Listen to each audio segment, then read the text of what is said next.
মায়ের পরে খালাই হয় পরবর্তী মা। আমি ছোট ছোট বাচ্চার মা, তাই আমার কাজের কোনো নিয়ম নেই। আমি আসলে যখন যে কাজটা করার জন্য সুযোগ পাই তখন সেই কাজটা সেরে রেখে দেওয়ার চেষ্টা করি। আমার বাচ্চাদেরকে কান্না করিয়ে কাজ করতে আমার মোটেও ভালো লাগে না, অনেক কষ্ট হয়।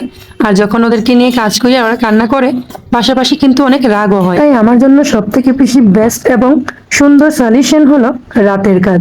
আমি যতদূর পারি রাতে কাজগুলো গুছিয়ে রাখার চেষ্টা করি, যেন দিনের বেলা আমার মেয়েদেরকে কাঁদিয়ে আমাকে কোনো কাজ না করতে হয়। তারপরও উপায় হয় না, আসলে আমরা অনেক চেষ্টা করি যেন আমার বাচ্চাদেরকে কান্না করিয়ে আমাদেরকে রান্না বান্না করতে না হয়, কিন্তু উপায় নেই, কিছু না কিছু কাজ বেরিয়েই যায়। তো দেখতেই তো পেলেন, সকালবেলা তো আমরা নাস্তা বাস্তা করে ফেলেছিলাম, কিন্তু দুপুরবেলা রান্না করতে পারিনি। ভাত রান্না করেছিলাম ঠিক আছে, কিন্তু ভাত রান্না করার শেষেই কিন্তু কারেন্টটা চলে গেছে। আর কারেন্ট চলে যাওয়ার কারণে আমরা আসলে তরকারি রান্না করতে পারিনি। আর যেহেতু তরকারি রান্না করতে পারিনি, তো খাবো কখন? তো আসলে অনেক বেশি লেট হয়ে যাচ্ছিল, আসরের পর হয়ে গেছে। তারপর তাসনিমের বাবা দোকান থেকে তরকারি পাঠিয়েছে, আর তরকারির মধ্যে ছিল আসলে চিকেন রোস্ট আর খাসির গোস্ত ছিল। তারপরেই তো মনি আর আমি খেয়ে নিয়েছিলাম। খাওয়া দাওয়া শেষ করতে করতে দেখেন সন্ধ্যা হয়ে গেছে। আর সন্ধ্যার পর আমার মেয়ে বলতেছে ভাত খাবে, আর ও খাসি গোস্তও খাবে না, চিকেনও খাবে না, ও বলতেছে ডিম খাবে। তো ডিম ভাজি করে দেওয়া হলো। ও আসলে যখন যেটা বলে, অনেক সময় ডিম খাবে না, বলবে আমি গুস্ত খাবো, অনেক সময় গুস্ত খাবে না, বলে আমি মাছ খাবো। তো যাই হোক, তো ওদিক দিয়ে মুই বোনজি দুজনে দুষ্টুমি করতেছিলাম। তো এদিক দিয়ে আবার দেখেন রাত্রের বেলা তাসনিমের বাবা কিন্তু চলে আসছে। আর এই সময়টা টাইম ছিল মেবি 9:30 থেকে 10টা এরকম একটা টাইম ছিল। তাসনিমের বাবা যেহেতু আমার হাত ছাড়া খায় না, তো তাসনিমের বাবাকে খাইয়ে এদিকে এসে দেখি খালামণির বুকের উপর ওনার ছোট আম্মু ঘুমিয়ে আছে। দৃশ্যটা দেখে ধরে রাখতে পারলাম না, আমি একটু ক্যামেরা বন্দি করে নিলাম। আসলে অনেক ভালো লাগতেছিল। আমার বোন কিন্তু আমার দুইটা বাচ্চাকে অনেক ভালোবাসে। আর আমার বড় মেয়ের কথা কি বলবো, ও তো ওর খালামণিকে ছাড়া বুঝেই না। আমার বড় মেয়ে তো এখন একটু একটু বলতে শিখে গেছে, যেগুলো তো আপনারা ভিডিওর মধ্যে দেখতেই পান।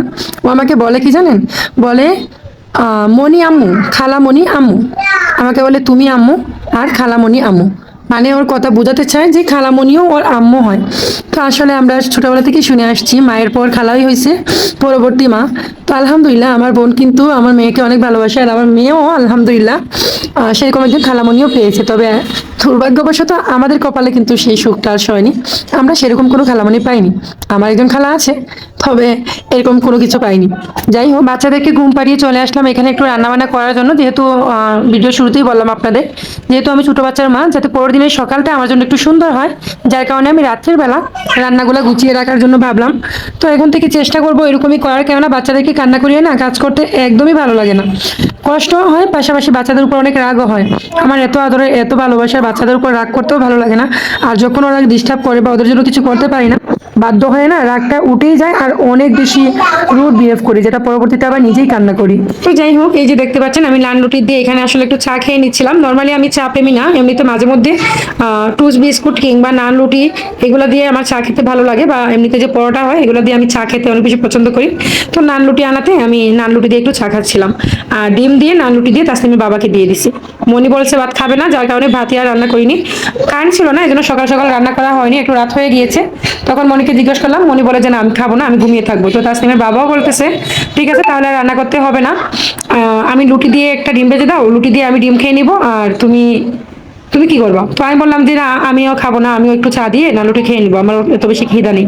তো বলতে চাচ্ছে ঠিক আছে। না প্রথমে ও ফোর্স করছিল আমি যেন ভাত রান্না করি, কেননা আমার তো বাচ্চা দুধ খাওয়াতে হয়, তো আমার তো পেটটা ভরা থাকাটা খুব বেশি দরকার এবং ইম্পর্টেন্ট। তো আমি বললাম যে আমি খাবো না, আমি একটুখানি চা দিয়ে নান রুটি দিয়ে খেয়ে ফেললে আমার পেট ভরে যাবে, আমার খুব একটা খিদা নেই।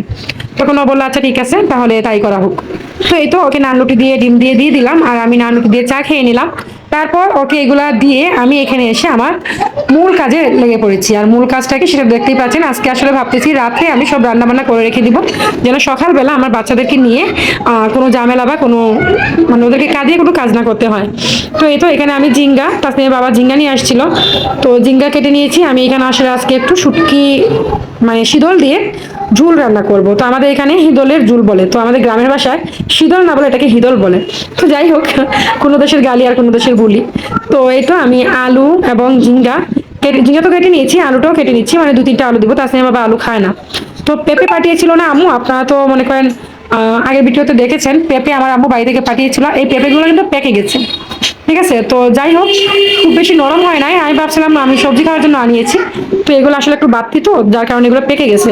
তো আমি ভাবলাম যে একটু তাসিমের বাবাকে দেই, হালকা কাঁচা হালকা পাকা এরকম অবস্থা, তো এগুলো খেলে কিন্তু হজম শক্তির জন্য অনেক ভালো। তো একটা আমি কেটে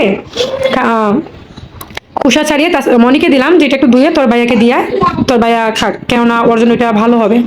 তো মনিকেও দিলাম, মনিও একটুখানি খাইছে, বলে যে না শক্ত আমি খাবো না। তো আমি আসলে এক্সির খেয়েছি, মিষ্টি মিষ্টি, যেহেতু মানে এটা বাড়তি হয়ে গেছে, 2-3 দিন থাকলে পেকে যেত, তো মিষ্টি ছিল, হালকা একটু শক্ত ছিল, নরম হয় নাই, যার কারণে আমি আসলে এটাকে আমি নিজেও খেয়েছি। তো এই তো পেঁপে খাওয়া খালি পেটে সকালবেলা যদি আপনারা পেঁপে খান তাহলে কিন্তু দেখবেন হজম শক্তির জন্য অনেক ভালো এবং উপকারী। তো যাই হোক, আমি আসলে একটুখানি পেঁপে আর ঝিঙ্গা আলু এই 3 পদ দিয়ে আজকে শুটকি রান্না করব। তো এগুলো তো আমার যথাযথ কাটাকুটি হয়ে গেল, তারপর অফ ক্যামেরায় কিন্তু আমি কাঁচামরিচ সবকিছু আসলে মানে যেগুলো যেগুলো ধোয়া দরকার ধুয়ে নিয়েছি, অল্প একটু পেঁয়াজ কেটে নিয়েছি, রসুনটা আসলে বেটে দেওয়ার কথা কিন্তু আমি কুচি করে দিয়ে দিয়েছি। এখন আবার গিয়ে মানে অন্য ঝামেলা করতে ইচ্ছে করতেছিল না, অল্প একটুখানি দিব তাই কুচি করে দিয়ে দিলাম। তারপরে তো কাঁচামরিচ ধনিয়া পাতা আর শীতলটা আমি ধুয়ে নিয়েছি। আর এখানে দেখেন কাঁকরোল এবং ঝিঙ্গা আলু আর কি পেঁপে পেঁপে দিয়েছিলাম। তো যাই হোক, কাঁকরোলটা আসলে ওই দিন যে আম্মু দিয়ে পাঠিয়েছিল, ফ্রিজে রেখে দিয়েছিলাম, অফ ক্যামেরায় আমি এটাকে ধুয়ে নিয়েছি, মানে কেটে বেছে ধুয়ে নিয়েছি। এখন আমি এই 5 মিশালি সবজি দিয়ে শীতলের মানে পাতলা ঝুল করব, তেল হালকা মশলা দিয়ে, তেল ছাড়া, আর শীতলটা তো তেল ছাড়াই রান্না করা হয় আমাদের এদিক দিয়ে। তো যাই হোক, এখন আমি এইগুলাই করবো আজকে। আর আলু দিয়ে ঘাটি রান্না করতে চেয়েছিলাম, কিন্তু এত বেশি ঘুম পাচ্ছিল আর এত বেশি ক্লান্তি লাগছিল যে আমি ভুলেই গিয়েছিলাম যে আমি আলুটা কেটেছি কেন। আমি আসলে অল্প করে আলু কেটেছি, তাসনিমের বাবাও খাবে না, মনিও খাবে না, শুধু আমি একা খাবো। তো আমি একা যেহেতু খাবো তো অল্প করেই করছি। আর ডিম আমি আগে থেকেই ভেজে রেখে দিয়েছিলাম, তাসনিমের বাবার জন্য তো আমি ডিম ভাজি করেছিলাম, তখন একটু বাড়িয়ে করছি, এখান থেকে একটুখানি রেখে দিয়েছি, যেহেতু আলু একদম কম দিয়েছি দেখতেই পাচ্ছেন। তো ডিমও আমি অল্প রেখেছিলাম, শুধুমাত্র আমি তো খাবো এই জন্য। আর এখানে ট্যাংরা মাছ রেখেছি, ট্যাংরা মাছ দিয়ে আমি ওখানে 5 মিশালি যে সবজিগুলো আমি কেটেছি এগুলো দিয়ে আমি শীতল রান্না করব। তো এই তো, কিন্তু সবকিছুর মধ্যে না আমার এত বেশি ঘুম পাচ্ছিল, এত বেশি ক্লান্তি লাগছিল, অনেক বেশি রাত হয়ে যাচ্ছিল। আর যেহেতু সকাল সকাল উঠতে হয়, আর এই সকালে ঘুম থেকে ওঠার পর রাত্রে আবার ঘুমানোর আগ পর্যন্ত আমার কিন্তু কোনো রেস্ট নেই, তো অনেক বেশি ঘুম পাচ্ছিল, যার কারণে আমি ভুলেই গেছি আমি আলু ঘাটি করব। তো আলুটা আমি আগে দিয়ে সিদ্ধ দিইনি, আমি ভুলে গিয়েছিলাম। তারপর কি করলাম, এটা দিয়ে ওই একটু ঝুল রান্না করে ফেললাম, মানে আলু দিয়ে ডিম ঝুল রান্না করে না, হয়তো বা ডিমটা একটু আস্ত দেয়, তো আমি এখানে একটু ভেজে দিয়ে দিলাম আর কি, একটু উলটপালট হয়ে গেল, কোনো সমস্যা না, মজাই হয়েছিল, মন্দ হয়নি। তো এখানে আমি যে শুটকির যে তরকারিটা বসাবো, শীতলের তরকারি, ওইটা আসলে আমি এখানে বসিয়ে দিচ্ছি। দেখতেই পেলেন চুলার মধ্যে কড়াইটা বসিয়ে দিয়ে এটার মধ্যে আমি সবজিগুলো দিয়ে দিলাম, তারপরে একে একে কাঁচামরিচ, রসুন, অল্প পেঁয়াজ, শুটকি, তারপর হালকা একটু হলুদ আর মরিচ মানে গুঁড়া মরিচ, লবণ আর মাছগুলো একসাথে দিয়ে দিলাম। তারপর একটু পানি দিয়ে দিচ্ছি, পানি দিয়ে একটু হালকা আমি হাত দিয়ে ভালো করে মেখে দিলে ভালো হতো, কিন্তু আমি যেহেতু ছোট বাচ্চা, তাসনিয়াকে আমি কোলে নিব, তো আসলে আমি চামচ দিয়ে ভালো করে নেড়ে ছেড়ে দিয়ে দিয়েছি। শুকনো মরিচের গুঁড়াটা একটু কমই দিয়েছি, কেননা কাঁচা মরিচটা আমি বেশি দিয়েছি। আর এটা যেহেতু আমরা এরকম ভাবেই রান্না করি, আমাদের এলাকায় এভাবেই রান্না করে। আমার কাছে কিন্তু আমি মানে একটা সময় ছিল যখন এটা আমি খেতাম না, এখন আমার অনেক ভালো লাগে। কে কে এরকম ভাবে শীতলের তরকারি রান্না করে খান বা পছন্দ করেন অবশ্যই কমেন্টসে জানাবেন। আর এই যে এখানে আমি ধনিয়া পাতাগুলো কিন্তু দিয়ে দিলাম, আসলে এখন তরকারিটা হয়েই চলে আসছে, যার কারণে ধনিয়া পাতা দিয়ে দিয়েছি। এরপর তো তরকারিটা রান্না হয়ে গেল, আর এদিক দিয়ে আমি অফ ক্যামেরায় মশলা টশলা সবকিছু কষিয়ে নিয়েছি, নিয়ে যেহেতু ভুল করে ফেলছি আলু বাটি রান্না করতে গিয়ে, এখন আলু ডিমের ঝোল রান্না করতেছি। কিছু কারণ নেই, ভুলে গিয়েছিলাম, যেহেতু অনেক বেশি ঘুম পাচ্ছিল না, আর আমি আলুটা আগে দিয়ে সিদ্ধ দিব এটা ভুলে গিয়েছিলাম। তো এই তো এখন আমি এরকম ভাবেই রান্না করে নিচ্ছি, তাসনিমের বাবা মনি ওরা তো আলু খাবে না, আমি একা খাবো, এই জন্য আসলে অল্প করেই রান্না করছি। তো এই তো এখন আমি আসলে সবকিছু সুন্দর করে প্রসেসিং করে বসিয়ে দিলাম, আর এই দিক দিয়ে তরকারি হোক, আর আমার এই যে ঘরে যে এই কাজগুলো আছে নিচে, তো আমি সবজি কাটছিলাম, সেই ময়লাগুলা বেসিং এর মধ্যে অনেক ময়লাপাতি যেগুলো আছে মানে বাসন পাতলি, ওগুলো সবকিছু ধুয়ে নিব। এদিক দিয়ে দেখেন জানলা দিয়ে একটু খুব একটা বোঝা যায় না, তবে অনেক বেশি বাতাস আসতেছিল। ফ্যান কিন্তু আমার বাসায় এখন আলহামদুলিল্লাহ খুব একটা লাগেই না, অনেক বেশি বাতাস আসে। তো যাই হোক, আমার চুলার কাছেও জানলা আছে, পিছনেও জানলা আছে, তো দুনো দিক দিয়েই বাতাস আসতেছে, রান্না করতেছে, খুব একটা গরম লাগতেছে না। এইসবের মধ্যে আমি ভাবলাম যে আমি বেসিং এর সবকটা কাজ গুছিয়ে নিই, ধোয়া পাকলা, এদিক দিয়ে রান্না হোক আর ওদিক দিয়ে আমি বেসিং এ যা কিছু আছে সবকিছু ধোয়া পাকলা করে নিই।